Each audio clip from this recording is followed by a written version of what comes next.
রে আবু মাহজুরা, কেমন দেখা যায় তোমারে, তুমি সামনের চুল কাটো না কেন? আবু মাহজুরা বলে, আমি হাঁটু গেড়ে পেয়ারা নবীর সামনে বসেছিলাম, আমার এই মাথার চুলের মধ্যে মুবারক হাত লাগিয়ে বিশ্বনবী নিজে আমাকে আজানের প্রতিটা বাক্য শিক্ষা দিয়েছেন। বিশ্বনবীর মোবারক হাত, পবিত্র হাত আমার মাথার চুলের যেই জায়গায় লেগেছে, আমি চাই ওই চুলগুলা নিয়ে আমি আমার কবরের ভিতরে যাব। সাইয়েদনা আবু মাহজুরা রাদিয়াল্লাহু তাআলা আনহু ইন্তেকালের আগের পর্যন্ত মাথার সামনের চুলগুলা কাটে নাই। আমার প্রিয় যশোর, প্রাকৃতিক সম্পদ, খনিজ সম্পদের চেয়ে দামি সম্পদ কি সম্পদ? আল্লাহ তাআলা দয়া করে আমাদেরকে এই মানব সম্পদ দিয়েছেন। আসুন আমাদের এই মানুষগুলোকে আমরা সোনার মানুষ বানাই। রাজি আছেন তো সবাই? রাজি আছেন? মানুষ পারে না এমন কোনো কিছু নাই, চাইলে সব পারে। এজন্য মানুষকে তারবিয়া দিতে হবে, যথাযথভাবে তাদেরকে গড়তে হবে। আসুন আমরা সিরাতের আয়নায় বিশ্বনবীর জীবনী থেকে দেখি তিনি কিভাবে হিউম্যান রিসোর্সকে ম্যানেজ করতেন। যদি আপনাদের সময় হয়, দু একটা উদাহরণ দিয়ে আজকে আমি আমার আলোচনার বিদায় নিব। হবে সময় হবে কয়েক মিনিট? হ্যাঁ, শান্ত থাকবেন তো? শান্ত থাকবা? হ্যাঁ, ঠিক আছে। এই ধাক্কার মধ্যে ঢুকছে, এবার মজা বুঝতেছো তো? হ্যাঁ, মানা করছিলাম না? ঠিক আছে, টের পাও। হ্যাঁ, ঠিক আছে। যে আওয়াজ করবে আমি ওকে দেখতেছি, কে কে আওয়াজ করে দেখতেছি। শেষ কথা, শেষের দিকে চলে আসছি। বিষ্ণু ইসলাম কিভাবে হিউম্যান রিসোর্সকে ম্যানেজ করতেন, মজার কথা আছে কয়েকটা, বলে বিদায় নেব। বিশ্বনবী কিভাবে এই মানব সম্পদকে ম্যানেজ করতেন? বিশ্বনবী he was a very good talent hunter, চৌকস ট্যালেন্ট হান্টার ছিল। কার মধ্যে কি ট্যালেন্ট আছে দেখলেই বুঝে ফেলতেন। সুবহানাল্লাহ পড়বেন না? কি নবী আমরা পেয়েছি! He was a very good talent hunter. আমার নবী তিনি চৌকস ট্যালেন্ট হান্টার ছিলেন। কার মধ্যে কি প্রতিভা বের করতেন, ওই প্রতিভাকে ইসলামের কল্যাণে কাজে লাগাতেন। সুবহানাল্লাহ বলেন। যাকে যেই জায়গায় সেট করলে ভালো হবে তাকে ওই জায়গায় সেট করতেন। কয়েকজন সাহাবীর জীবনী শোনাই। আবু মাহজুরা রাদিয়াল্লাহু তাআলা আনহু মক্কার মুয়াজ্জিন, আগে ছিল মুশরিক, পরে হইছে মুমিন। উনি কিভাবে মুমিন হইলেন এই ঘটনাটা একটু আপনাদের শোনাতে চাই। তা আপনাদের তো সময় নাই হাতে, হ্যাঁ সময় আছে? এই জেনজি শেষ করে দিল আজকের প্রোগ্রামটা। 1 ঘন্টা ধাক্কা ধাক্কি করে কেমনে দাঁড়ায় আছে আমি বুঝলাম না।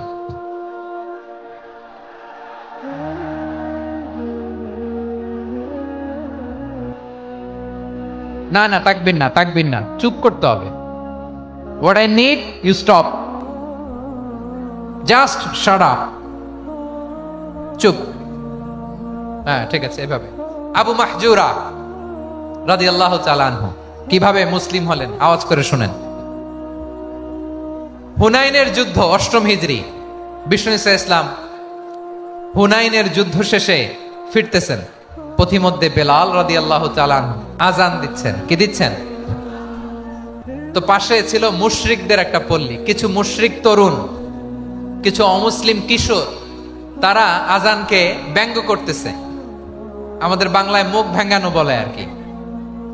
বেলাল রাদিয়াল্লাহু তাআলা আনহু আজান দিচ্ছেন, ওই বাচ্চাগুলো মুশরিক তো, ওরা আজানকে ব্যঙ্গ করতেছে, বিকৃতি করে ওরাও আজান দিচ্ছে। উদ্দেশ্য হচ্ছে আজানকে নিয়ে ঠাট্টা করা। উদ্দেশ্য কি? ঠাট্টা করা। ব্যাপারটা মনে কষ্ট পাওয়ার মতো ব্যাপার না? কিন্তু বিশ্বনবী ওইখানে দেখেন কি খুঁজলেন। বিশ্বনবী খেয়াল করলেন অমুসলিম কিশোরদের মধ্য থেকে একটা কিশোরের গলাটা বড় দরাজ গলা, কণ্ঠটা বড় সুন্দর। খেয়াল করে দেখলেন যে কিছু কিশোর বেলালের আজানকে ব্যঙ্গ করে, বিকৃতি করে, কিন্তু একজনের কণ্ঠ দেখতে পাচ্ছেন না এত দূরে, কিন্তু কণ্ঠটা বড় সুন্দর, দরাজ গলা। বিশ্বনবী সাহাবীদেরকে বললেন, ধরো এগুলারে, ধরো। সবগুলারে ধরে বিশ্বনবী সামনে আনা হলো। ওরা হাঁটু গেড়ে বসলো। বিশ্বনবী বললেন, তোমাদের মধ্যে কে যেন ব্যঙ্গ করে আজান দিচ্ছিল, তার গলাটা বড় উঁচু, গলার বেসটা বড় মজবুত, মেলোডিয়াস, সুমধুর কণ্ঠ। কে? আবু মাহজুরা বলে, আমার বন্ধুরা সবাই আমার দিকে আঙ্গুল দেখায়, আমি পড়ে গেছি বিপদে। রাসূল সাল্লাল্লাহু আলাইহি ওয়াসাল্লাম বাকি অমুসলিম তরুণদেরকে ছেড়ে দিলেন, বললেন তোমরা যাও। এবার আবু মাহজুরারে পাইছে। আবু মাহজুরার চুলের মধ্যে হাত দিলেন বিশ্বনবী, মাথায় হাত দিয়ে বললেন, এবার আজান দাও দেখি। আবু মাহজুরা বলে, আমি তো আজান দিতে জানি না, কারণ আমি তো বেলালেরটা শুইনা দিছি, আমার তো মুখস্থ নাই, আমি তো আজান দিতে জানি না। বিষ্ণু বললেন, জানো না? তাহলে আসো, আমি তোমারে শিখাই দেই। সুবহানাল্লাহ পড়েন। আবু মাহজুরা হাঁটু গেড়ে বসে, বিশ্বনবীর মোবারক হাত আবু মাহজুরার চুলের মধ্যে। বিশ্বনবী আজানের মুআল্লিম, আবু মাহজুরাকে বলতেছে, ঠিক আছে তোমারে শিখাই দিচ্ছি, আমি যা যা বলবো আমার সাথে সাথে বলো, পারবা? আবু মাহজুরা বলে, পারবো। বিশ্বনবী আজান দিচ্ছেন, মাথায় হাত দিয়ে আল্লাহু আকবার,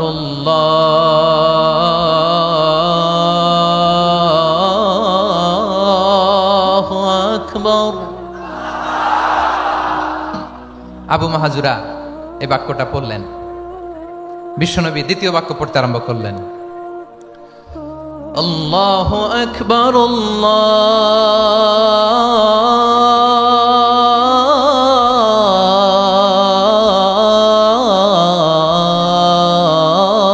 আল্লাহু আকবার। আবু মাহজুরা এই বাক্যটাও বললেন। বিশ্বনবী আবু মাহজুরার মাথার মধ্যে হাত দিয়ে তৃতীয় বাক্য বললেন, আশহাদু আল্লা ইলাহা ইল্লাল্লাহ,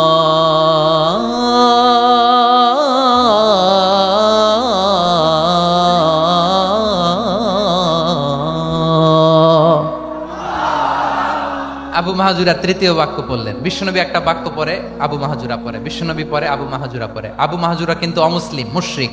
আবু মাহজুরা বলে, এক একটা বাক্য পড়ি আমার কলিজাটা গলে ঠান্ডা হয়ে যায়। এতদিন মোহাম্মদকে গালি দিতাম, এখন মোহাম্মদ আমার মাথায় যখন হাত রাখছে আমার সারা শরীর ঠান্ডা হয়ে গেছে। বিশ্বনবী আজান শিখাচ্ছেন, একটা একটা বাক্য পড়ে আবু মাহজুরাও পড়ে, বিশ্বনবী পড়ে আবু মাহজুরাও পড়ে। পুরো বাক্যগুলো যখন শেষ, আজান শেষ, আবু মাহজুরাও যখন পুরো আজান পড়লেন, আবু মাহজুরা বললেন, এতদিন মোহাম্মদের চেহারা দেখলে আমার ঘৃণা লাগতো, আজ থেকে মোহাম্মদের চেহারার চেয়ে প্রিয় চেহারা আমার কাছে নাই। আবু মাহজুরা বললেন, ও মুহাম্মদ, আজানের বাক্য তো আপনি আমারে শেখালেন, এখানেই শেষ করবেন না, আপনি আমারে পড়ায় দেন, লা ইলাহা ইল্লাল্লাহু মুহাম্মাদুর রাসূলুল্লাহ সাল্লাল্লাহু আলাইহি ওয়াসাল্লাম। বিশ্বনবীর সাথে দাঁড়িয়ে উনি শাহাদা পড়ে মুসলমান হয়ে গেলেন। এবার আবু মাহজুরা বলে, ইয়া রাসূলুল্লাহ, ইয়া হাবিবাল্লাহ, আমি মুমিন হয়েছি, মুসলমান হয়েছি, আপনার কাছ থেকে আজান শিখার সৌভাগ্য আমি লাভ করেছি গো নবী। আমার কণ্ঠের বড় তারিফ করেছেন আপনি, আমার আজানকে আপনি পছন্দ করেছেন। একটা জিনিস আপনার কাছে চাই, আপনি আমাকে মক্কার মসজিদুল হারামের মুয়াজ্জিন হিসেবে অ্যাপয়েন্ট করে দেন। বিষ্ণু ঈসা ইসলাম বললেন, যাও আবু মাহজুরা, আমি তোমাকে পৃথিবীর শ্রেষ্ঠতম মসজিদ মক্কার মসজিদুল হারামের মুয়াজ্জিন হিসেবে অ্যাপয়েন্ট করে দিলাম। দেখছেন কিভাবে ট্যালেন্ট হান্টিং করতে হয়, কিভাবে হিউম্যান রিসোর্স মানব সম্পদকে ব্যবহার করতে হয়। আসছিল আজানকে ভেঙ্গাইতে, আসছিল কেন? আজানকে ব্যঙ্গ করার জন্য, বিকৃত করার জন্য। আজানকে বিকৃত করতে যে ইসলামের সবচেয়ে শ্রেষ্ঠ মসজিদের মুয়াজ্জিন হয়ে গেল। পড়েন সুবহানাল্লাহ। হযরত আবু মাহজুরা রাদিয়াল্লাহু তাআলা আনহু ওনার এই সুললিত কণ্ঠ ব্যবহার করে মসজিদুল হারামে এত সুন্দর করে আল্লাহু আকবার বলে আজান দিতেন। মানুষগুলোর, মুসল্লিগুলোর, মক্কাবাসীর হৃদয়কে তিনি বিগলিত করে দিতেন, মানুষের হৃদয়কে ঠান্ডা হয়ে যেত। শুধু এখানেই শেষ না আমার যশোরের ভাইয়েরা। বিশ্বনবী যখন সাইয়েদনা আবু মাহজুরা রাদিয়াল্লাহু তাআলা আনহুকে আজান শিখাচ্ছিলেন, বলেন তো বিশ্বনবীর হাতটা কোথায় ছিল? আবু মাহজুরার মাথার সামনে, এই চুলের উপরে ছিল। আবু মাহজুরা ওই স্মৃতিটাকে ধারণ করবার জন্য, ওই স্মৃতিকে বহন করার জন্য বিশ্বনবীর মোবারক হাত আবু মাহজুরার কপালের চুলের যেই জায়গায় লেগেছে, মৃত্যুর আগের দিন পর্যন্ত আবু মাহজুরা মাথার ওই চুলে কোনোদিন ছুরি আর কামার লাগায় নাই, সেখানে কেচি লাগায় নাই, চুলের মধ্যে খুর লাগায় নাই।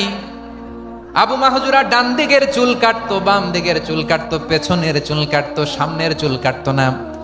আবু মাহজুরা রাদিয়াল্লাহু তাআলা আনহুর সামনের চুলগুলো বড় হতে হতে যখন এত বড় হয়ে যায়, তিনি চুলগুলো পেঁচিয়ে মাথার মধ্যে রাখতেন, তারপরে তিনি পাগড়ি পরতেন। সবাই জিজ্ঞেস করতো, আবু মাহজুরা এটা আবার কেমন স্টাইল? দেখতে তোমারে কি বিদঘুটে লাগে, কেমন অড লাগে, কেমন খারাপ দেখা যায়। মক্কায় এমন কোন মানুষ তো দেখি নাই ডানে চুল কাটে, বায়ে চুল কাটে, পেছনে চুল কাটে, সামনে কাটে না। ওরে আবু মাহজুরা, কেমন দেখা যায় তোমারে, তুমি সামনের চুল কাটো না কেন?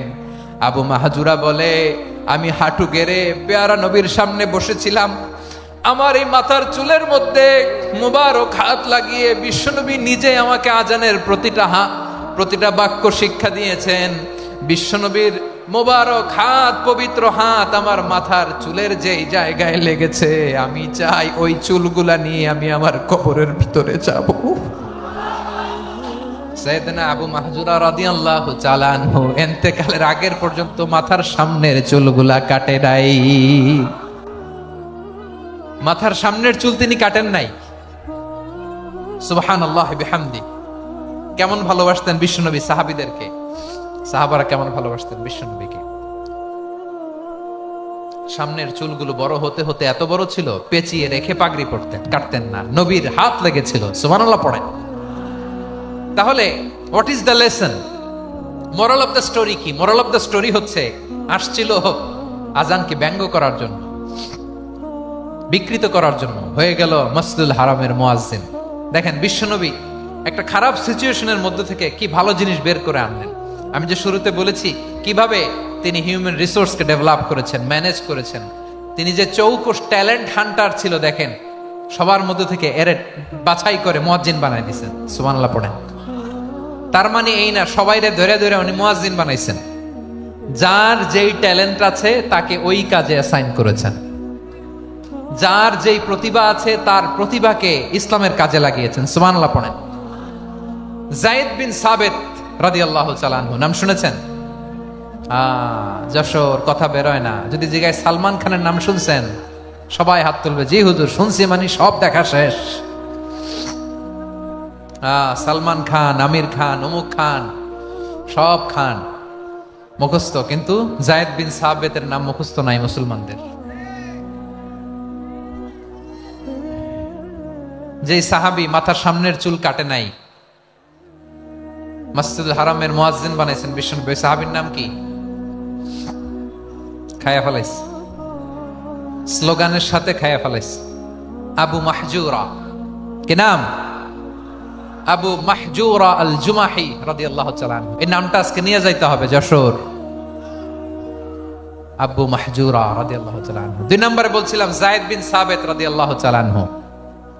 বিশ্বনবী দেখলেন মদিনার এই আনসারী সাহাবী হাইলি ট্যালেন্টেড, ইন্টেলেকচুয়াল, মেরিটোরিয়াস, জ্ঞানের প্রতি তার আকর্ষণ, মারাত্মক আকর্ষণ। বিশ্বনবী তাকে দায়িত্ব দিলেন, কোরআন যা নাজিল হয় তুমি লিখো, কাতিবুল ওয়াহি বানায় দিলেন। সুবহানাল্লাহ।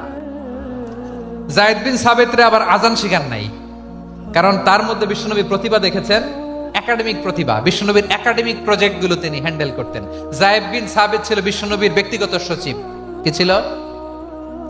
ব্যক্তিগত সচিব। বোঝেন নাই? বিশ্বনবীর ব্যক্তিগত সচিব এবং দোভাষী। ইহুদিরা কিছু লিখে দিলে এটার অর্থ বিশ্বনবীরে বুঝায় দিতেন, আবার ইহুদিদের কাছে কিছু লিখতে হলে তিনি লিখে দিতেন। বিশ্বনবী একদিন বললেন, ইন্নী ওয়াল্লাহি মা আমানু ইয়াহুদা আলা কিতাব। ইহুদিরা যে চিঠি পাঠায় অর্থ তো বুঝি না, আরেক ইহুদি আইনে অর্থ করা লাগে। আবার ইহুদিদের কাছে কিছু লিখে পাঠাইতে চাইলে আমরা তো লিখতে পারি না, ইহুদিরে দিয়ে লেখা লাগে। ওরা যে পয়রা শোনায় লিখে দেয়, আমি ওদের বিশ্বাস করি না। আমার নিজের একজন লোক দরকার। বিশ্বনবী এই যায়েদ বিন সাবিতকে চুজ করলেন ল্যাঙ্গুয়েজের জন্য। উনি বললেন, যায়েদ তোমার সফট স্কিলকে ডেভেলপ করতে হবে, তুমি হিব্রু ল্যাঙ্গুয়েজ শিখে ফেলো। যায়েদ বিন সাবিত বলল, বিশ্বনবীর মোটিভেশন আর ইন্সপিরেশন পেয়ে আমি 15 দিনে ইহুদিদের এই হিব্রু ল্যাঙ্গুয়েজ শিখে ফেললাম। শুধু শিখে ফেললাম না, হাত্তা হাদিকতু, even I became master in the language. এই ভাষা আমি পারদর্শী হয়ে গেলাম। এরপরে ইহুদিরা চিঠি লিখে পাঠালে আর কোনো ইহুদি ডাকা লাগতো না, আমি নবীর এটার অর্থ শুনে পরে বুঝায় দিতাম। আবার ইহুদিদের কাছে চিঠি লেখা লাগলে আমি যায়েদ বিন সাবিত চিঠি লিখে দিতাম। সুবহানাল্লাহ। দেখেন এত সাহাবীর মধ্যে থেকে বিশ্বনবীর একাডেমিক প্রজেক্ট, ব্যক্তিগত সচিব, দোভাষী হিসেবে তিনি যায়েদ বিন সাবিতের মতো তরুণকে নির্বাচিত করেছেন। কেমন ট্যালেন্ট হান্টার ছিল আমার নবী। সুবহানাল্লাহ পড়বেন না? বিশ্বনবীর ইন্তেকালের পরে সাইয়েদনা আবু বকর রাদিয়াল্লাহু তাআলা আনহু যখন খলিফা হয়ে আসলেন, কোরআনকে সংকলনের দায়িত্ব দেয়া লাগবে, কোন সাহাবীকে দিবেন? সব সাহাবারা মিলে পরামর্শ করলেন। সাইয়েদনা আবু বকর, ওমর সবাই মিলে বিশাল কোরআন সংকলনের গুরু দায়িত্ব বিশ্বনবীর ব্যক্তিগত সচিব, বিশ্বনবীর দোভাষী, বিশ্বনবীর সিলেক্ট করাই লোক যায়েদ ইবনে সাবিত রাদিয়াল্লাহু তাআলা আনহুকে দিয়েছে। কোরআনের কপি তো আজকে এখানে রাখে নাই। এই যে আজকের যে কোরআন পড়েন, এটা আগে এরকম ছিল না। কোরআন নাজিল হলে সাহাবারা চামড়ার, ওটের চামড়ায় লিখে ফেলতো, ওটের চ্যাপ্টা হাড্ডির মধ্যে লিখে ফেলতো, গাছের গুড়ির মধ্যে লিখে ফেলতো, বিভিন্ন জনের কাছে ছড়ানো ছিটানো ছিল। আবু বকর রাদিয়াল্লাহু তাআলা আনহু একসাথে করলেন, পরবর্তীতে উসমান রাদিয়াল্লাহু তাআলা আনহু একসাথে করলেন। 114 সূরার এখন এই মুসহাফ, এই কম্পাইলেশন, এই কপি আমরা পেয়েছি, যার হিউজ কন্ট্রিবিউশন ছিল। এই পুরো কোরআন কম্পাইলেশনের প্রজেক্ট ম্যানেজার ছিল যায়েদ বিন সাবিত রাদিয়াল্লাহু তাআলা। কোরআন কম্পাইলেশনের প্রজেক্ট ম্যানেজার, দেখেন ওনারে মাথায় হাত দিয়ে আজান শিখায় নাই, সুবহানাল্লাহ কইবেন না? তাহলে প্রথম সাহাবী আবু মাহজুরাকে মুয়াজ্জিন বানাইলেন, যায়েদ বিন সাবিতকে ব্যক্তিগত সচিব আর দোভাষী বানালেন, মুসআব ইবনে উমাইর রাদিয়াল্লাহু তাআলা আনহুকে ইসলামের প্রথম অ্যাম্বাসেডর বানালেন। তাহলে তৃতীয় নাম্বার একজন সাহাবীর নাম বলছি, মুসআব ইবনে উমাইর। মুসআব কি নাম? নামটা কেমন লাগে? এই কয়েকজনের ভাল লাগে, বাকিদের ভাল লাগে না? ভাল লাগে? এই এই আর কয়েকটা মিনিট দেওয়া যাবে না আমাকে আল্লাহর রাস্তে? হ্যাঁ ঠিক আছে, আমি তোমাদেরকে ভালোবাসা দেখাবো, দোয়া করব যদি চুপ থাকো, একেবারে চুপ, কষ্ট সহ্য করো, বাকিরা যা সওয়াব পাবে তোমরা ডবল পাবা, যেহেতু কষ্ট বেশি, কিন্তু চুপ। 3 নাম্বার সাহাবীর নাম মুসআব। এই ধাক্কাধাক্কি কেন? ধাক্কাধাক্কি কেন রে ভাই? না না না, এরকম হইলে আসবো না যশোর, আমি আর আসবো না। হয় পিছনে চলে যাও, নাহলে চুপ, ধাক্কাধাক্কি নাই। 3 নাম্বার সাহাবীর নাম মুসআব। কি নাম? He was the first ambassador in Islam. ইসলামের প্রথম ডিপ্লোম্যাট, প্রথম কূটনৈতিক, ইসলামের প্রথম কূটনৈতিক, ইসলামের প্রথম ডিপ্লোম্যাট, প্রথম অ্যাম্বাসেডর মুসআব ইবনে উমাইর। মক্কার তরুণ যুবক, উনি পারফিউম লাগাইলে মানুষ দেখলেই বুঝতো এটা মুসআব লাগাইছে। এমন ড্যাশিং ফেসের ছিল, এমন স্মার্ট ড্যাশিং ফেস, এমন পার্সোনালিটির মানুষ ছিল মুসআব রাদিয়াল্লাহু তাআলা আনহু। কারণ যিনি ইসলামের স্পোকম্যান হবেন, মুখপাত্র হবেন, তার স্মার্ট হওয়ার দরকার আছে না নাই? আকাবার প্রথম শপথ যখন হলো, তাদের সাথে বিষ্ণু ঈসা ইসলাম মদিনাতে একজন মুখপাত্র পাঠালেন, ডিপ্লোম্যাটকে পাঠালেন, অ্যাম্বাসেডর অফ ইসলাম, তিনি হচ্ছেন মুসআব ইবনে উমাইর। পড়েন সুবহানাল্লাহ। বিশ্বনবী দেখলেন সে অনেক স্মার্ট, তার ডেডিকেশন আছে, সিনসিয়ারিটি আছে, এবং মদিনায় যে আউস খাজরাজ গোত্রের নেতাদের সাথে ডিল করতে হবে, ইহুদিদের সাথে ডিল করতে হবে, ওখানে একজন পাক্কা জানু খেলোয়াড়ের দরকার আছে না নাই? মুসআব ইবনে উমাইর রাদিয়াল্লাহু তাআলা আনহু, ওনাকে বিষ্ণু ঈসা ইসলাম চুজ করলেন। এবং বিষ্ণু ঈসা ইসলামের এই চুজিংটা, এই সিলেকশনটা এত সুন্দর ছিল, তিনি মদিনাতে যে বিশ্বনবী আসার আগেই মদিনার জমিনকে তিনি উর্বর করে ফেলছেন। প্রতিটা ঘরে ঘরে কালিমার দাওয়াত তিনি পৌঁছায় দিচ্ছেন। জুমার বিধান নাজিল হয়েছে, কিন্তু মক্কায় পরিবেশ নাই জুমা পালনের। বিষ্ণু ঈসা ইসলাম একজনকে দিয়ে খবর পাঠালেন, যাও মদিনায় মুসাবকে যে বলো, মুসাব তো আমার শিক্ষক, আমার স্পোকম্যান, মদিনাতে যেন তারা জুমা কায়েম করে। বিশ্বনবীর আগেই মুসআব মদিনার মুসলিমদেরকে নিয়ে মদিনায় প্রথম জুমা কায়েম করে ফেলছে। কোন সুবহানাল্লাহ। ডিপ্লোম্যাটদের কেমন হইতে হয়, অ্যাম্বাসেডার কেমন হইতে হয়, মুসআব রাদিয়াল্লাহু তাআলা আনহুর কাছ থেকে শিখে নাও। মুসআব নামটা কেমন লাগে? যশোর যাদের সন্তান হবে, ছেলে সন্তান, আমার রাস্তায় পাইলে সবাই জিজ্ঞেস করে, হুজুর একটা নাম দেন, আমার ছেলে হবে। যশোরবাসীর জন্য আমি একটা নাম দিয়ে দিলাম, নাম রাখতে হবে মুসআব। কি নাম? নামটা যাদের ভাল লাগে, ছেলে সন্তান অনাগত আসবে, মনে চাইলে নাম রেখে দিবেন মুসআব রাদিয়াল্লাহু তাআলা আনহুর নামে মুসআব। তাহলে মুসআব রাদিয়াল্লাহু তাআলা আনহুকে বিশ্বনবী ল্যাঙ্গুয়েজ শিখান নাই, সফট স্কিল শিখান নাই। যায়েদ রাদিয়াল্লাহু তিনি হিব্রু ল্যাঙ্গুয়েজ শিখেছেন, সুরিয়ানি শিখেছেন, কিন্তু মুসআবকে তিনি বানিয়েছেন the spokesman of Islam, the first diplomat, the ambassador of Islam. সুবহানাল্লাহ পড়বেন না? আব্দুল্লাহ ইবনে আব্বাস রাদিয়াল্লাহু তাআলা আনহু, বিশ্বনবীর কাজিন, চাচাতো ভাই। আবার মাইমুনা রাদিয়াল্লাহু তাআলা আনহু, মাইমুনা নবীর স্ত্রী, তিনি ছিলেন আব্দুল্লাহর আপন খালা। তো নবীর বউ যদি ওনার খালা হয়, নবী তার কি? বুঝে নাই, নবী তার কি? খালু। তাহলে সম্পর্ক অনেক গভীর, কাজিন আবার খালু। ছোট্ট মানুষ, তাই রাতে মাঝে মাঝে ঘরে থাকতো। বিশ্বনবী দেখলেন আব্দুল্লাহ যেহেতু আমার ঘরে ঢুকতে পারে, আব্দুল্লাহরে এই উম্মতের বড় শিক্ষাবিদ বানাইতে হবে। কথা বোঝে নাই? আব্দুল্লাহকে কি বানাইতে হবে? শিক্ষাবিদ, এডুকেটর অফ দিস উম্মাহ, এই উম্মার শিক্ষাবিদ বানাইতে হবে। তাই আব্দুল্লাহ ইবনে আব্বাসকে বিশ্বনবী হাতে কলমে শিক্ষা দিয়েছেন। আহারে, আর এরপরে যে কি ভাষা আসবে তোমাদের জন্য আমার মুখ থেকে আমি নিজেও জানি না, আমি নিজেও জানি না। 1 ঘন্টা যাব ধাক্কা ধাক্কি মারামারি। তো আসতে বলছে কে তোমাকে? পেছনে চলে যাও, জায়গা না পেলে। পুরো প্রোগ্রামটাই নষ্ট করে দিল।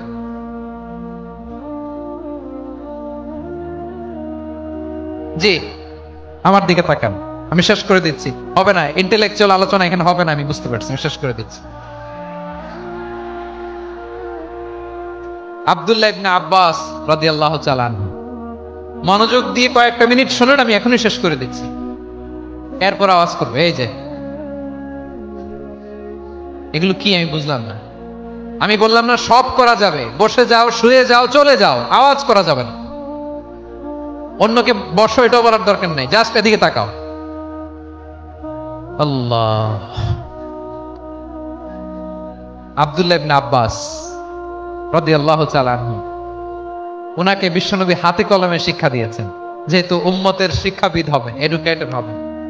তো বিশ্বনবী রাতে যখন তাহাজ্জুদ পড়তেন, ছোট্ট আব্দুল্লাহ ঘরে থাকতো। বুঝতে পেরেছেন? ছোট্ট মানুষ তো ঘরে থাকতো। তো বিশ্বনবী তাহাজ্জুদের জন্য একবার দাঁড়িয়েছেন, ছোট্ট আব্দুল্লাহ ওযু করে দাঁড়াইছে। আচ্ছা বলেন তো, ইমাম আর মুসল্লি মোট যদি 2 জন হয়, একজন ইমাম একজন মুসল্লি, তো মুসল্লি ইমামের কোন দিকে দাঁড়াবে? ডানে দাঁড়াবে। ছোট্ট আব্দুল্লাহ বুঝে নাই, বিশ্বনবী তাহাজ্জুদ শুরু করেছেন, উনি একতেদা করছেন আর দাঁড়াইছেন বায়ে। কোথায় দাঁড়িয়েছেন?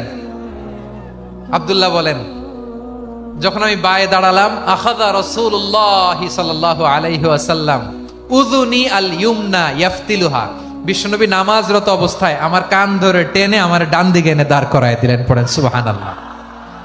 দেখেন, হাতে কলমে শিক্ষা। আর জীবনে ভুল হবে? কথা কয় না, আর ভুল হবে? আর ভুল হবে না। এভাবে বিশ্বনবীর অনেক সঙ্গ পেয়েছেন, সফর করেছেন, একই বাহনে বসেছেন, এক বাহনে বসে লম্বা নাসিহত করেছেন, বলেছেন, ইয়া গোলাম ইহফাজিল্লাহ ইয়াহফাজকা, ইহফাজিল্লাহ তাজিদহু তুজাহাক, ইযা সাআলতা ফাসআলিল্লাহ ওয়া ইযা ইসতাআনতা ফাসতাইন বিল্লাহ। আল্লাহর বিধান মানো, আল্লাহর বিধান রক্ষা করো, আল্লাহ তোমায় রক্ষা করবে। আব্দুল্লাহ, চাইতে হলে আল্লাহর কাছে চাও, সাহায্য চাইতে হলে আল্লাহর কাছে সাহায্য চাও। মনে রাখো, গোটা বিশ্বের সবাই যদি তোমার সাহায্য করতে চায়, ততটুকুই করতে পারবে যতটুকু আল্লাহ তোমার নসিবে রেখেছে। গোটা বিশ্ব যদি তোমার বিরুদ্ধে ষড়যন্ত্রে দাঁড়িয়ে যায়, ক্ষতি ততটুকু করতে পারবে যতটুকু তোমার জন্য বরাদ্দ আছে, এর বাইরে কিছু করতে পারবে না। আওয়াজ করে বলেন ঠিক কিনা? এভাবে হাতে কলমে শিখিয়েছেন, বিশ্বনবীর সঙ্গ পেয়েছেন। উনাকে বিষ্ণু ইসলাম শিক্ষাবিদ, এডুকেটর অফ দিস উম্মাহ হিসেবে সিলেক্ট করেছেন, হাতে কলমে শিখিয়েছেন। বিশ্বনবী একবার প্রকৃতির ডাকে সাড়া দিয়ে এসেছেন। এখন কি করতে হবে? নামাজের জন্য ওযু করতে হবে। বিশ্বনবী এসেই দেখেন ওযুর বদনায় পানি ভরা, খুশি হয়ে গেলেন, বললেন, কে রেখেছে পানি? একজন বলল, আব্দুল্লাহ রেখেছে। বিশ্বনবী অত্যন্ত খুশি হলেন, খুশি হয়ে একটা দোয়া করলেন, বললেন, আল্লাহুম্মা ফাক্কিহু ফিদ্দীন ওয়া আল্লিমহু তা'ওয়ীল। আল্লাহ, তুমি আব্দুল্লাহকে দ্বীনের বুঝ দিও আর কোরআনের তাফসীর শিক্ষা দিও। বিশ্বনবীর এই দোয়া এমন লাগছে, উনি রাইসুল মুফাসসিরিন, এই পৃথিবীতে যত মুফাসসির ছিল, যত মুফাসসির আসবে, সকল মুফাসসিরের সম্রাট হিসেবে স্বীকৃত হয়েছেন আব্দুল্লাহ ইবনে আব্বাস। বিশ্বনবী ওনারে আজান শিখান নাই, বিশ্বনবী ওনারে ল্যাঙ্গুয়েজ শিখান নাই, বিশ্বনবী ওনারে অ্যাম্বাসাডর বানান নাই, হাতে কলমে শিক্ষা দিয়েছেন। ছোট্ট মানুষ, বিশ্বনবী ইন্তেকাল করলেন, আবু বকরের সময় গেল, ওমরে ফারুকের খেলাফত, তখনও তিনি তরুণ। ওমরে ফারুক রাদিয়াল্লাহু তাআলা আনহু ওনার ক্যাবিনেট মিনিস্ট্রির বৈঠকে এই আব্দুল্লাহ ইবনে আব্বাসকে পাশ দিয়ে বসায় রাখতেন। বয়স্ক সাহাবারা এটা পছন্দ করতো না, তারা বলতো ঘটনা কি, আব্দুল্লাহর মতো ছেলে নাতি আমাদের আছে, এরা কেন রাখে ওমরে ফারুক? ওমরে ফারুক এটা টের পেলেন, তিনি বুঝতে পারলেন যে ক্যাবিনেট মেম্বাররা এটা পছন্দ করে না, ছোট্ট আব্দুল্লাহরা কেন রাখি, কেন যে রাখি এটা একদিন বুঝাবো। একদিন মিটিং এ তিনি সবাইকে বললেন, ইদা জাআ নাসরুল্লাহি ওয়াল ফাতহ। এই আয়াত দ্বারা উদ্দেশ্য কি বলেন তো মুরব্বী সাহাবীরা? এক সাহাবী বলেন, এই সূরা দ্বারা উদ্দেশ্য আল্লাহ বলেছেন আমাদেরকে বিভিন্ন ল্যান্ড, বিভিন্ন এলাকা বিজয় করতে হবে। ওমরে ফারুক বললেন না, হয়নি।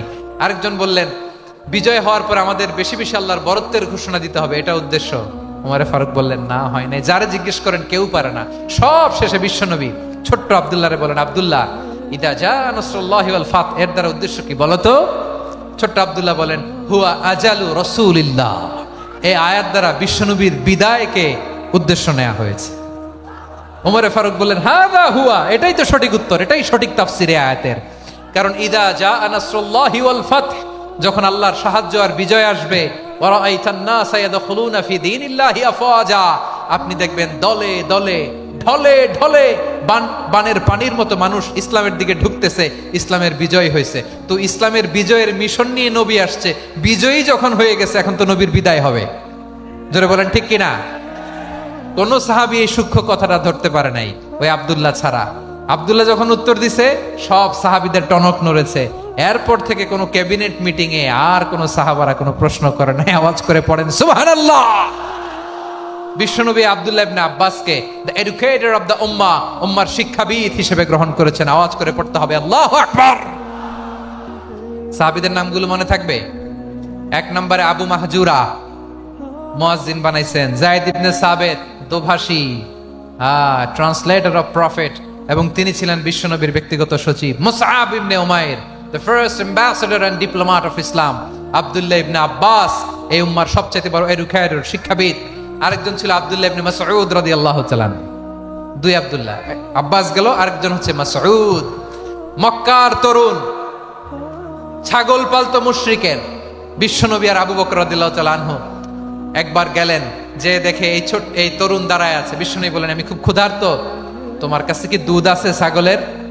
আব্দুল্লাহ ইবনে মাসউদ বলে, আছে। ওয়ালাকিন আনা মুতামান, কিন্তু যে দুধ আছে এটা আমানতের, আমি দিতে পারবো না। বিশ্বনবী এইটা শুনেই তারা টার্গেট করে ফেলছে। আনা মুতামান, দুধ আছে কিন্তু এটা আমার মালিকের, আমি তো দরদ দেখাই, আমার মালিকের দুধ আপনি পথিক, আপনারা দিতে পারি না। বিশ্বনবী টার্গেট করে ফেলছেন, এরে আমার কাজে লাগাইতে হবে। বিশ্বনবী বলেন, আচ্ছা ঠিক আছে, দুধ দিও না, কিন্তু এমন ছাগি আছে কিনা যেই ছাগির সাথে কোনো ছাগলের মিলন হয় নাই, তার ওলানে দুধও আসে নাই, বাচ্চাও নাই, এরকম ছাগির থেকে যদি আমি দুধ খাই তাহলে তো সমস্যা নাই। বলতেছে, এরকম ছাগির থেকে দুধ খাইলে সমস্যা নাই, কারণ এরকম ছাগির ওলান থেকে দুধ আসবেও না। বলতেছে, ঠিক আছে, এরকম একটা ছাগি নিয়ে আস। নিয়ে আসা হলো। বিশ্বনবী বিসমিল্লাহ বলে ওই ছাগির ওলানে হাত দিলেন। হাত দিতে দেরি, পুরো ওলানটা দুধে ভরে যেতে দেরি হয় না। বিশ্বনবী আর আবু বকর রাদিয়াল্লাহু তাআলা আনহু দহন করে পেট ভরে খেলেন। এই দৃশ্য আব্দুল্লাহ ইবনে মাসউদের হৃদয়ে দাগ কাটলো। এই মুজিজা দেখে তিনি বললেন, আশহাদু আল্লা ইলাহা ইল্লাল্লাহ ওয়া আশহাদু আন্না মুহাম্মাদুর রাসূলুল্লাহ। তিনি ষষ্ঠ মুসলিম ছিলেন, 6 নম্বর মুসলমান। ওনাকে টার্গেট করে বিশ্বনবী দেখলেন এমন ইন্টেলেকচুয়াল ব্রেন, উনি সূক্ষ্ম সূক্ষ্ম জিনিস বুঝে বেশি, ফিকহি জ্ঞান ওনার মধ্যে বেশি। বিশ্বনবী ওনাকে কোরআনের জ্ঞান শিক্ষা দিতে লাগলেন। উনি বিশ্বনবী সবার কাছে কোরআন শোনায়, কিন্তু বিশ্বনবী নিজে আব্দুল্লাহ ইবনে মাসউদের কাছ থেকে কোরআন শুনতো। বিশ্বনবী একবার বললেন, ইকরা আলাইয়া ইয়া মাসউদ। ইবনে মাসউদ, একবার শোনাও তো কোরআন দেখি। আব্দুল্লাহ ইবনে মাসউদ বলে, আকরাউ আলাইকা ওয়া আলাইকা উনজিল। নবী, আপনার উপর কোরআন নাজিল হয় আর আমি আপনার সামনে কোরআন পড়বো? বিশ্বনবী বললেন, ইন্নী উহিব্বু আন আসমাআহু মিন গায়রি। আমি নিজে পড়তে যেমনি ভালোবাসি, অন্যে পড়ুক আমি শুনবো, এটাও আমি ভালোবাসি। সূরা নিসা তিনি তেলাওয়াত করে শুনিয়েছেন। এমন সূক্ষ্ম সূক্ষ্ম বিষয় বিশ্বনবী উনাকে ধরিয়ে দিয়েছেন। উনি হয়ে গিয়েছেন, আব্দুল্লাহ ইবনে আব্বাস হয়েছেন রাইসুল মুফাসসিরিন, উনি হয়ে গিয়েছেন ফাকিহুল উম্মাহ। ওনার চাইতে বড় ফকি এই পৃথিবী আর দেখবে না। চিল্লায় বলেন সুবহানাল্লাহ। উনি বলতেন, ওয়াল্লাহি ওয়াল্লাহি ইল্লাযী লা ইলাহা গায়রু মা উনজিলাত সূরাতুন ইল্লা ওয়া আনা আ'লামু আইনা উনজিলাত ওয়া ফীমা উনজিলাত। বিশ্বনবী এমন ভাবে কোরআনের দার্স আমাকে দিয়েছেন, কোরআনে যত সূরা নাজিল হয়েছে, যেখানে নাজিল হোক না কেন আমি জানি এটা কোথায় নাজিল হয়েছে এবং কোন প্রেক্ষাপটে নাজিল হয়েছে। এমন একটা সূরা নাই যে সূরার কোথায় নাজিল হয়েছে আমি মাসুদের জানা নাই, কোন প্রেক্ষাপটে নাজিল হয়েছে আমার জানা নাই। এরকম ঘটবে না, চিল্লায় বলেন আল্লাহু আকবার। এই আব্দুল্লাহ ইবনে মাসউদ রাদিয়াল্লাহু তাআলা ওমরে ফারুকের সময় কুফার চিফ জাস্টিস ছিলেন। কুফা নগরীর চিফ জাস্টিস। চিফ জাস্টিস বুঝেন নাই? বিচারপতি। কি ছিলেন? সবাই বলে নাই কি ছিলেন? বিচারপতি ছিলেন। এবং ওনার যে ফিকহি জ্ঞানের ধারা, এটাই আলকামা, ইব্রাহিম আন-নাখাই, হাম্মাদ ইবনে সুলাইমান হয়ে ইমাম আবু হানিফা পর্যন্ত পৌঁছেছে। এবং ওনার ফিকহি জ্ঞানের ধারাই হানাফি মাযহাবে অ্যাকসেপ্ট হয়েছে। আজও এগুলো হানাফি মাযহাবে চর্চিত হয়। হানাফি মাযহাবের সব ফিক আব্দুল্লাহ ইবনে মাসউদের ফিকহি জ্ঞানের ধারা থেকে নেওয়া হয়েছে। চিল্লায় পড়েন সুবহানাল্লাহ।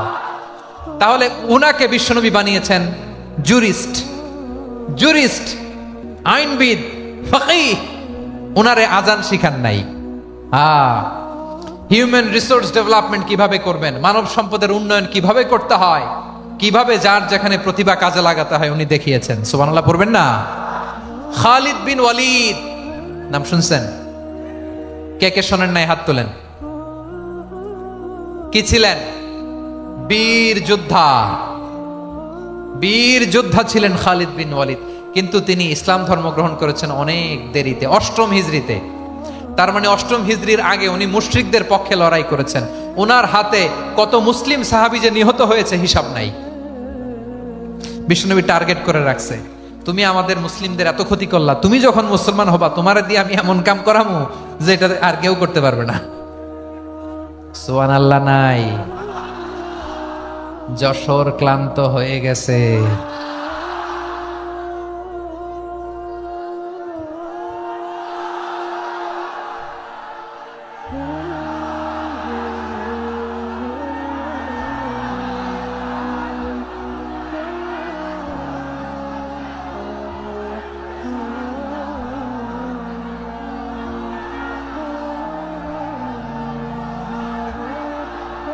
মাশাআল্লাহ, বসুন বসুন বসুন।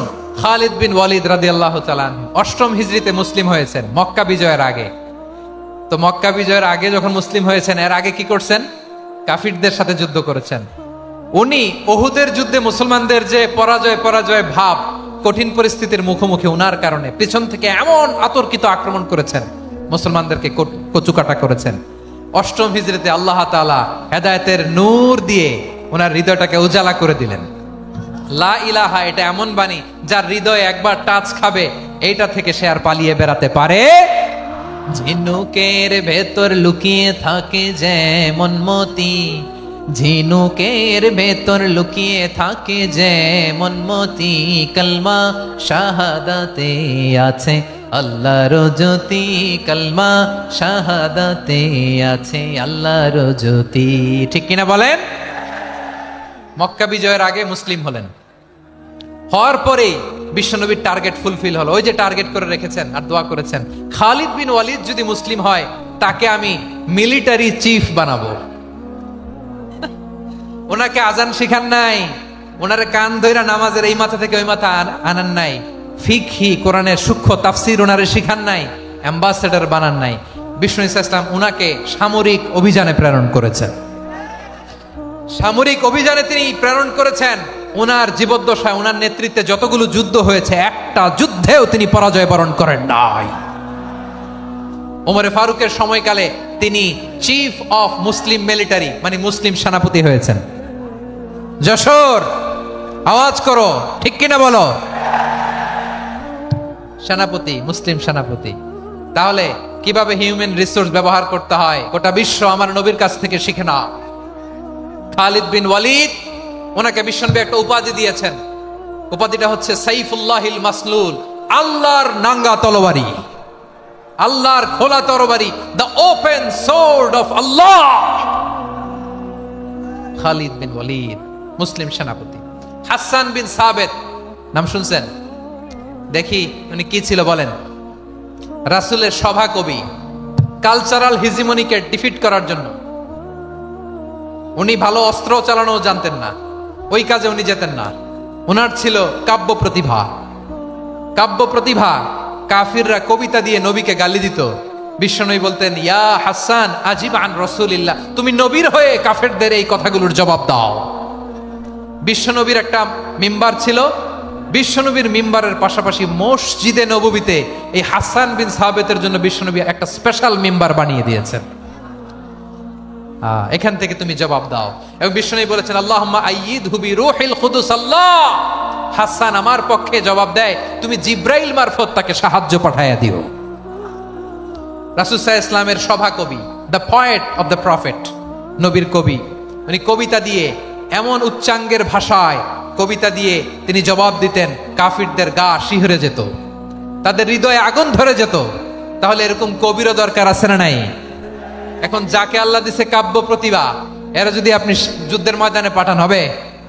যারে দিছে সুরেলা গলা, এরা যদি অ্যাম্বাসেডর বানান হবে না।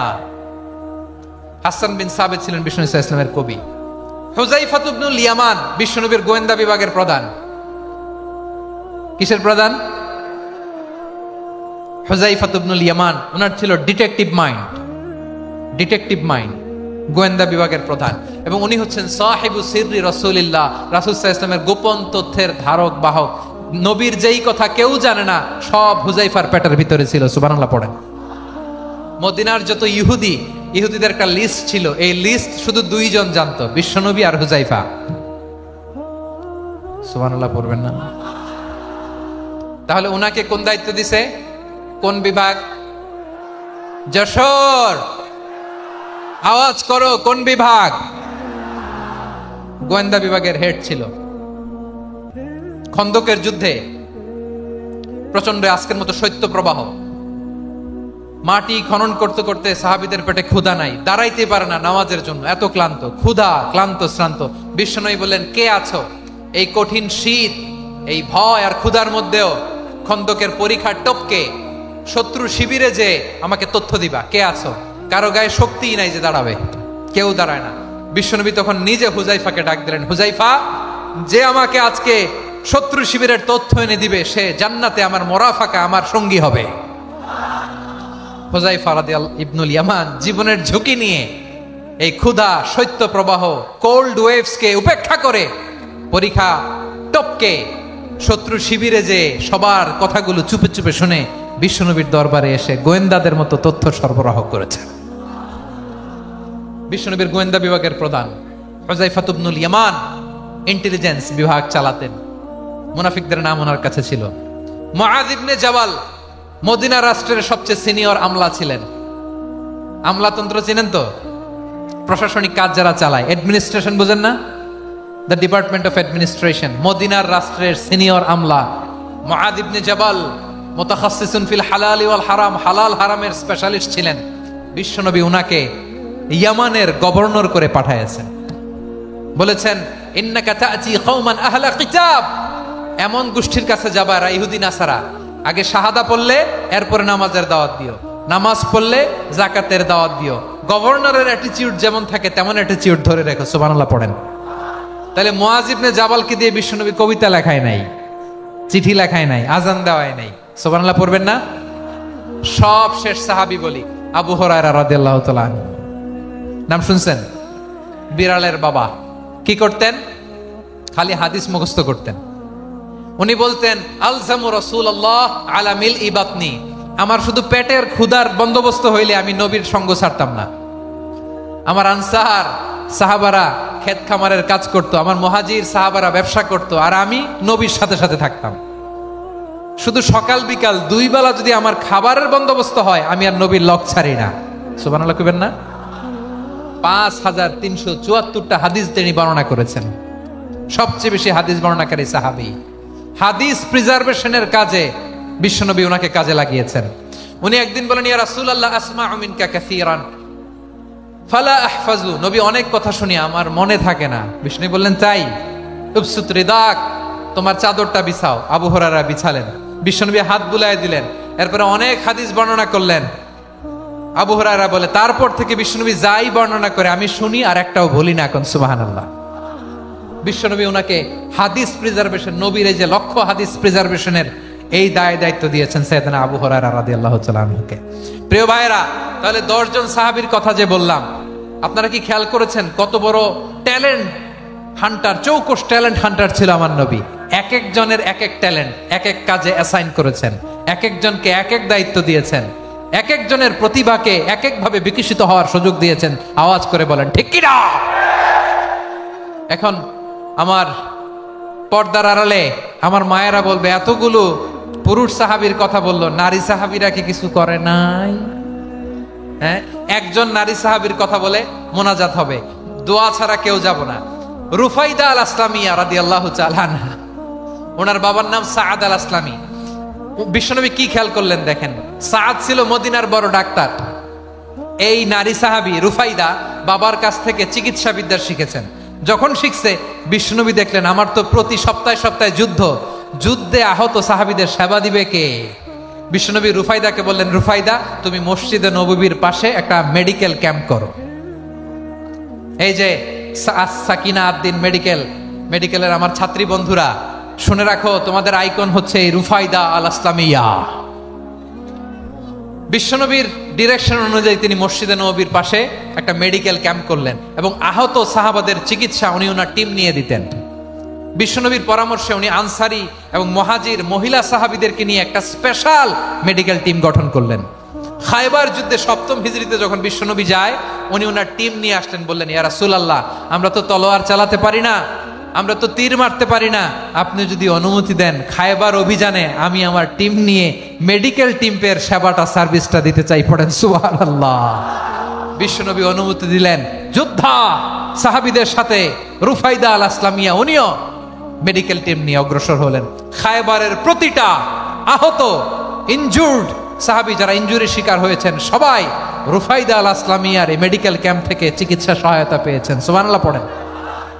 দেখেন কিভাবে বিশ্বনবী ট্যালেন্ট বাছাই করতেন। আপনি অবাক হবেন, বাহরাইনের মেডিকেল ইউনিভার্সিটিতে রুফাইদা আল আসলামিয়া মেডিকেল প্রাইজ অ্যাওয়ার্ড প্রতি বছর দেয়া হয়। যদি আদ্দিনের এই মেডিকেল আমার বোনেরা যদি জেনে থাকো জানো, না হলে নতুন করে জানো, সার্চ দিও, রুফাইদা আল আসলামিয়া মেডিকেল অ্যাওয়ার্ড বাহরাইনের ইউনিভার্সিটিতে দেয়া হয়। প্রিয় ভাইয়েরা, তাহলে আলোচনার সামারি আমরা করি। বিশ্বনবী যার যেখানে ট্যালেন্ট তাকে ওইখানে কাজে লাগাতেন। আওয়াজ করে বলেন ঠিক কিনা? এবার একটা ইন্টারভিউ হবে, আওয়াজ করে বলেন, আবু মাহজুরাকে বিশ্বনবী কি বানাইছেন? হ্যাঁ, ভুলে গেছেন? সামনের চুলে হাত দিয়ে বিশ্বনবী কি সুন্দর গলায় আজান শিখালেন। মুয়াজ্জিন। যায়েদ বিন সাবিতকে একাডেমিক প্রজেক্টের দায়িত্ব দিয়েছেন, তিনি ছিলেন বিশ্বনবীর দোভাষী ব্যক্তিগত সচিব। মুসআব ইবনে Umair, the first ambassador of Islam. Abdullah ইবনে আব্বাস, উম্মার বড় শিক্ষাবিদ মুফাসসির। আব্দুল্লাহ ইবনে মাসউদ ছিলেন জুরিস্ট। কি ছিলেন? জুরিস্ট ছিলেন, এই উম্মার সবচেয়ে বড় জুরিস্ট। খালিদ বিন ওয়ালিদ, সেনাপ্রধান। হাসান বিন সাবিত ছিলেন বিশ্বনবীর সভাকবি। কি ছিলেন? বিশ্বনবীর সভাকবি ছিলেন। এরপরে হুযায়ফা ইবনুল ইয়ামান কি ছিলেন? গোয়েন্দা বিভাগের প্রধান। মুআয ইবনে জাবাল কি ছিলেন? সিনিয়র আমলা, ইয়ামানের গভর্নর। আবু হুরায়রা রাদিয়াল্লাহু তাআলা আনহু হাদিস প্রিজার্ভেশনের কাজ করেছেন। আর আমাদের রুফাইদা আল আসলামিয়া রাদিয়াল্লাহু তাআলা আনহা কি ছিলেন? নার্স ছিলেন। নার্স হয়ে মেডিকেল সেবা দিয়েছেন। প্রিয় ভাইয়েরা, পুরো আলোচনার যদি সামারি করি, তাহলে বিশ্বনবী যেভাবে হিউম্যান রিসোর্সকে ম্যানেজ করেছেন, যার যেখানে প্রতিভা কাজে লাগিয়েছেন, আমরাও যদি করি, আমাদের বাংলাদেশের চিত্র আমরা পাল্টে দিতে পারবো। আমরা শুরুতে শুনেছি মানুষের আছে অসীম সম্ভাবনা, প্রতিটা মানুষ অনন্য, যত্ন নিলে, যথাযথ পরিচর্যা করলে মানুষ বিশ্ব জয় করতে পারে। ঠিক কিনা? আমাদের হাফেজে কোরআনের সামনে দাঁড়াতে পারে এমন কোন হাফেজে কোরআন আল্লাহর জমিনে জন্ম হয় নাই। গোটা বিশ্ব কাঁপিয়ে তারা সেরা। আমাদের ক্রিকেটাররা সেরা, আমাদের তৈরি পোশাক শিল্প সেরা। এরকম অনেক অনেক সেরা জিনিস আছে, আমরা এগুলোর নার্চারিং করতে পারি নাই, পরিচর্যা করতে পারি নাই, সঠিক তারবিয়াতের অভাব। তাহলে মানুষের অসীম সম্ভাবনাকে কাজে লাগাতে হবে। ঠিক কিনা বলেন? ইউনুস গভর্নমেন্টকে আমি বলবো, অল্প সময়ের জন্য আপনারা এসেছেন, সংস্কারও করতে হবে, আবার নির্বাচনও করতে হবে, সব সংস্কার হয়তো করতে পারবেন না, যতটুকু পারবেন এর মধ্যে আমাদের যে হিউজ ম্যান পাওয়ার, আমাদের যে মানব সম্পদ, হিউম্যান রিসোর্স, এটাকে ডেভেলপ করে আপনাদের যেতে হবে। যেটা পারবেন না সেটাকে পরবর্তী নির্বাচিত গভর্নমেন্টের কাছে রেখে যেতে হবে, যে তারা যেন করে, তাদের কাছে আপনারা এটা রেখে যাবেন। তাহলে মানুষ চাইলে বিশ্ব জয় করতে পারে, আর মানুষকে হারাতে পারে কেউ? জোরে বলো যশোর, মানুষকে হারাতে পারে কেউ? আল্লাহ আমাদেরকে জনসংখ্যা দিয়েছেন প্রিয় ভাইয়েরা। এই জনসংখ্যা অনেক বড় সম্পদ, এটা আমাদের জন্য অভিশাপ নয়, আশীর্বাদ। আমাদের জনসংখ্যাকে যদি আমরা জনশক্তিতে রূপান্তর করতে পারি, আজকে বাংলাদেশ যে অবস্থানে দাঁড়িয়ে আছে, বাংলাদেশ তার 20 গুণ উন্নতির শিখরে চলে যাবে। চিল্লায় বলো ঠিক কিনা?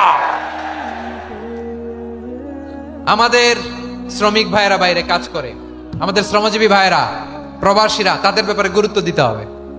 আমাদের শ্রমের দাম সবচেয়ে কম, সবচেয়ে কম। তারা এম্বাসিতে গুরুত্ব পায় না, এয়ারপোর্টে গুরুত্ব পায় না। এই সরকার অবশ্য তাদেরকে অনেক গুরুত্ব দিচ্ছে। আমাদের অদক্ষ শ্রমিককে যখন আমরা দুবাই পাঠাই, অল্প বেতন পায়, কিন্তু ইন্ডিয়ানরা দক্ষ শ্রমিক পাঠাইলে তার 3 গুণ বেতন পায়। আমরা আমাদের শ্রমিকদেরকে অদক্ষ ভাবে আর পাঠাতে চাই না, দক্ষ শ্রমিক পাঠিয়ে আমরা রেমিটেন্সের বন্যা বইয়ে দেব। আমাদের শ্রমিকদের পাঠানো রেমিটেন্সের টাকায় সচল থাকে আমার দেশের অর্থনীতির চাকা। তাদেরকে সবচেয়ে গুরুত্ব দিতে হবে। আমরা পেয়েছি ফ্রিডম ফাইটার, মুক্তিযোদ্ধা, আর আমার প্রবাসী ভাইরা হচ্ছে রেমিটেন্স ফাইটার। জোরে বলো ঠিক কিনা? তাহলে আমাদের এই জনশক্তিকে জনসম্পদে ট্রান্সফর্ম করতে হবে, ঠিক কিনা বলেন? সরকার জনগণকে এভাবে পলিশ করতে হবে। মা বাবারা ছেলে মেয়েদের মধ্যে কার কোন যোগ্যতা, তাকে ওইভাবে কাজে লাগাতে হবে। সবার এ প্লাস পাওয়ার কোনো দরকার নাই। আমাদের দেশে একটা টেন্ডেন্সি আছে, পরীক্ষায় এ প্লাস না পাইলে কই তুই কি করলি, পাশের বাড়ির ছেলে এ প্লাস পাইছে, যা ওর পা ধোয়া পানি খা। কি খা? তা আমি ভাবছি যে পা ধোয়া, এ প্লাস পাওয়া ছেলেদের পা ধোয়া পানির একটা পানির ব্র্যান্ড বানাইতে হবে, এরকম লেখা থাকবে, এ প্লাস পাওয়া ছেলেদের পা ধোয়া পানি। খাওয়া নাই, এগুলার খাওয়া নাই।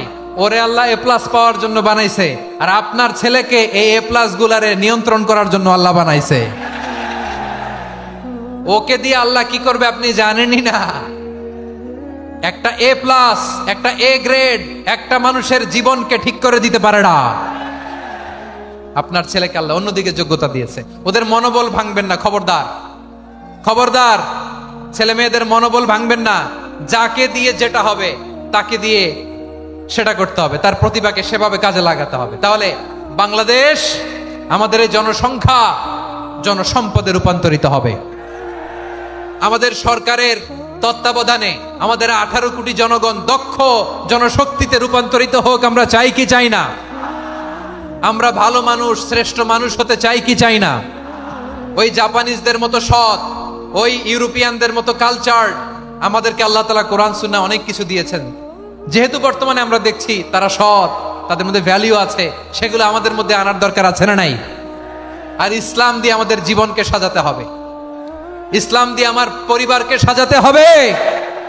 ইসলাম থেকে, কোরআন থেকে প্রেসক্রিপশন না নিলে জীবন সুন্দর হবে না। কোরআন থেকে প্রেসক্রিপশন না নিলে সমাজ সুন্দর হবে না। কোরআনের প্রেসক্রিপশন না মানলে রাষ্ট্র সুন্দর হবে না। কোরআনের প্রেসক্রিপশন অ্যাপ্লাই না করলে শুধু দুর্নীতি দমন কমিশন দিয়ে দুর্নীতি বন্ধ করা যাবে না। এজন্য কোরআনের আইন আমরা চাই কি চাই না? প্রিয় ভাইয়েরা, হিউম্যান রিসোর্স ডেভেলপমেন্ট, মানব সম্পদের উন্নয়ন, আমাদের সরকার যেন এদিকে নজর দেয়। আমরা যেন এই ব্যাপারে যত্নবান হয়ে উঠি। যাকে আল্লাহ যে যোগ্যতা দিয়েছে, এই যোগ্যতা দিয়ে আমরা যেন ইসলামের জন্য, দেশের জন্য কাজ করি। আমরা যেন আমাদের স্কিল ডেভেলপ করি, আমাদের পটেনশিয়ালকে ডেভেলপ করি। মোরালিটি, ভ্যালিউজ নিয়ে শায়েখ আহমদুল্লাহ আলোচনা করেছেন, এগুলো দিয়ে যেন আমরা আমাদেরকে সাজাই। আল্লাহ তাআলা আমাদের দেশকে তুমি নিরাপদ করো, আমরা পড়ি আমিন।